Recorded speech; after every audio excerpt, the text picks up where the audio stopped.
হাদির গুলি করার সিসি ফুটেজটি একটু লক্ষ্য করেন। দুর্বৃত্তরা বাইকে এসে হাদি ছিল রিক্সায়, একটু লক্ষ্য করে দেখতে পারবেন যে এই বাইকে করে হাদিকে গুলি করে তারা দুর্বৃত্তরা চলে যায়। এখানে গুলি করেই ফস করে চলে গেল এই ব্যক্তি। আবার পুনরায় একটু রিভিউ করা হচ্ছে।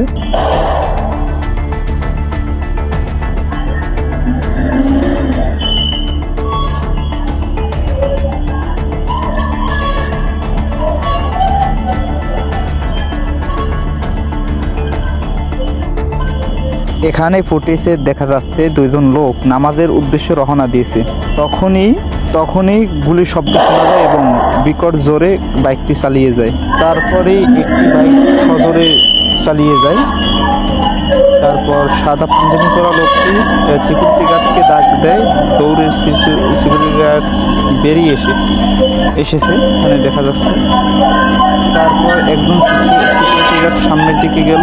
তারপর কয়েকটা গাড়ি দাঁড়ালো। ওখানে সেই দুইজন লোকটি দৌড়িয়ে রিক্সার কাছে গেল।